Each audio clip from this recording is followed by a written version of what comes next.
एक फिल्म आई है आदि पुरुष। मुझे ये समझ में नहीं आता कि भगवान राम के पीछे क्यों पड़े हुए हैं।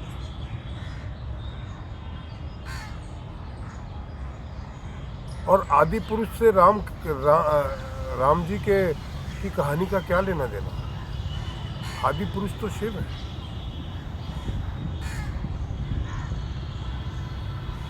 राम कहाँ से आदि पुरुष हो। और अगर कहें तो आप मनुस्मृति पे बोलते हैं तो मनु है, सतविषा है, शत्रुपा। राम कहाँ से आदि पुरुष है। और वो भी दशरथ पुत्र राम। उनका राम नाम इसलिए रखा गया था कि राम के नाम का महत्व था। या तो आप उस स्तर की बातें करते कि राम कौन है, जिसके नाम पे दशरथ पुत्र का नाम राम रखा गया, वो राम कौन है। या तो आपका स्तर बातें करने का या फिल्म बनाने का या कहने का, कहानी कहने का वो हो, तब तो आनंद आए। आपने तो जो तुलसीदास जी ने लिखा है, जो वाल्मीकि ने लिखा है, उसका भी कचरा कर दिया। सिनेमा बनाना इतना आवश्यक है क्या। आप देश की 80% जनता की भावनाओं को ठेस पहुंचाने का हक आपको किसने दिया भैया। अजीब सा उसको सैफ अली खान को रावण बना दिया आपने। मतलब सारे चरित्रों का मजाक बना दिया आपने। क्यों भाई। भाषा स्तरहीन भाषा। हम हमारे रोजमर्रा के जीवन में ऐसी भाषा का प्रयोग नहीं करते जितनी निचले स्तर की भाषा के डायलॉग्स लिखे हैं। और ऊपर से ये देखिए कि वो मनोज मुंतशिर आके जो है एबीपी न्यूज़ पे रामायण समझा रहे हैं। बेर का पिछवाड़ा किधर होता है उनको पता नहीं है। जिस तरीके की शब्दावली का उन्होंने प्रयोग किया है, भाषा का प्रयोग किया है, गुस्सा आता है, क्षोभ व्याप्त होता है। मतलब उन्होंने तो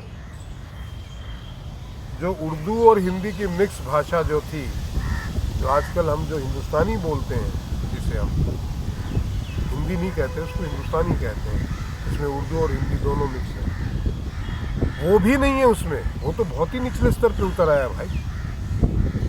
और फिर मुझे लोग कहते हैं कि आप क्यों बोलते हैं आचार्य जी, आप ये पॉलिटिकल बातें मत किया करें। अरे भाई, मेरे ईश्वर का अपमान हुआ है, मैं क्यों ना बोलूं। और होते कौन है मुंह। और मैं तो सरकार से बहुत क्रोधित हूँ इस बात पे कि उन्होंने इस तरीके की फिल्मों को सेंसर सर्टिफिकेट कैसे दे दिया। कितनी बार आप हिंदुओं को नीचे दिखाने का प्रयास करेंगे भाई। क्रिएटिविटी के नाम पे आपने कुछ भी दिखाएंगे आप। मन घड़ंत आपने वेशभूषा कर दी। कहाँ आपने कहाँ से भी है ये, कहाँ से रेफरेंसेस लिए हैं।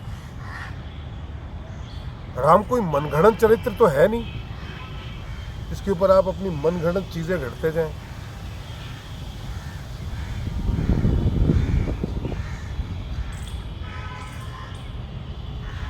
बड़ी विचित्र बात है। और हम इतने अजीब लोग हैं कि हम ढंग से विरोध भी नहीं करते हैं। हमारे में गुलामी की मानसिकता इतनी ठूस ठूस कर भर दी गई है कि कोई आवाज तक नहीं उठाता।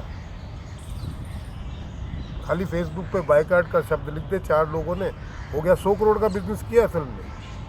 और वो ये इतने हरामजादे लोग हैं कि ये तो पब्लिसिटी के लिए यूज करते हैं, एडवर्स पब्लिसिटी के लिए।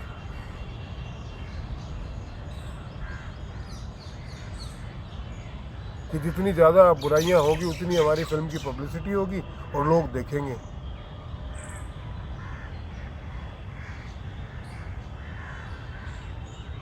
कब तक इस तरीके का मजाक बनता रहेगा और कब तक हम खामोश रहेंगे। क्यों नहीं जागते हैं हम।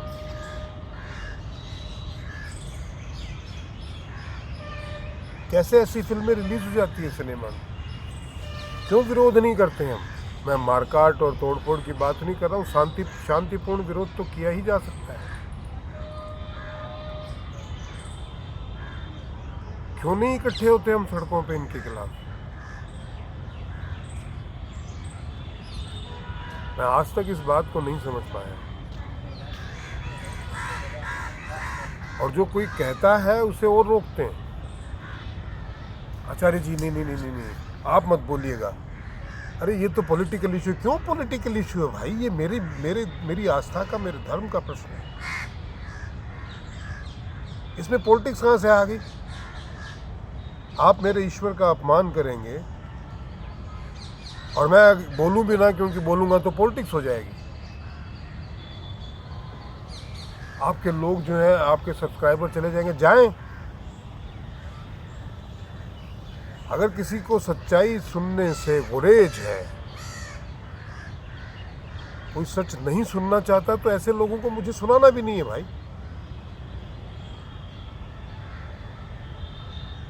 मेरा जीवन यापन YouTube से नहीं चलता है, और मैं अपनी भावनाएं व्यक्त नहीं करूंगा। क्यों? उन लोगों ने करोड़ों रुपए खर्च करके जो है हिंदुओं के प्रति उनका अपमान करने के लिए अपनी भावनाएं व्यक्त कर दी हैं, और जबरदस्ती थिएटरों में लग गई हैं और आपको देखने को बाध्य किया जा रहा है।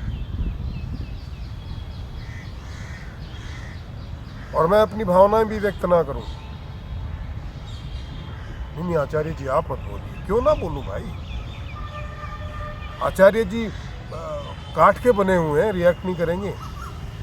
आचार्य जी की इमोशंस नहीं है।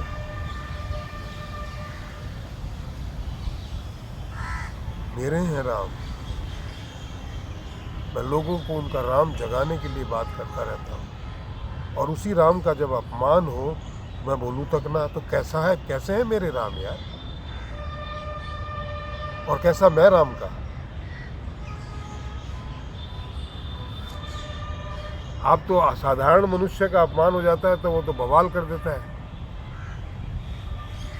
आप मेरे ईश्वर का अपमान कर रहे हैं, मैं बोलूं भी ना।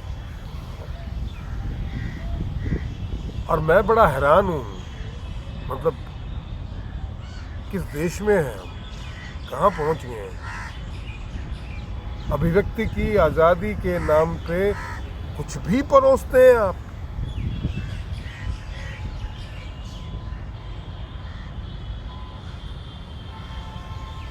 ना,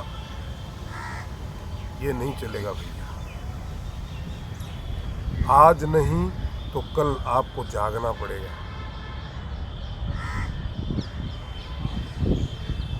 और बहुत लेट हो चुकी है। जहां जिस प्लेटफॉर्म पे विरोध कर सकते हो कीजिए। सबक मिले दूसरे 10 लोगों को जो इस तरीके की हरकतें आगे और करने की सोच रहे हैं। अगर नहीं करोगे तो 10 हरकतें और होगी। पूछते हैं ना सवाल, आपका तो भगवान रो रहा था, बीवी को लेके घूम रहा था। बोलते हैं ना, पूछते हैं ना सवाल। उनको ईश्वर का मतलब ही नहीं मालूम, वो आपसे सवाल पूछते हैं। क्यों? क्योंकि आप चुप रहते हैं, आप जवाब देना जानते नहीं। और मुझे कुछ नहीं पड़ी भाई, मैं बोलूँगा।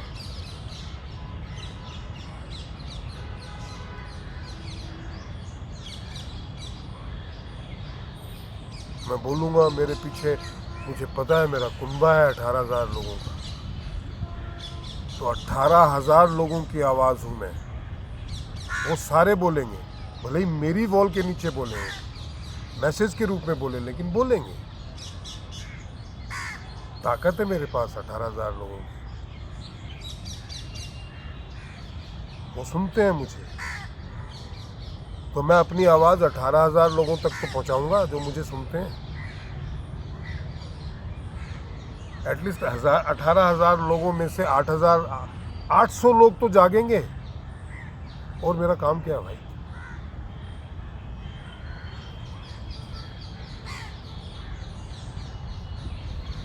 धमकियां आती है आजकल। खैर, कौन डरता है?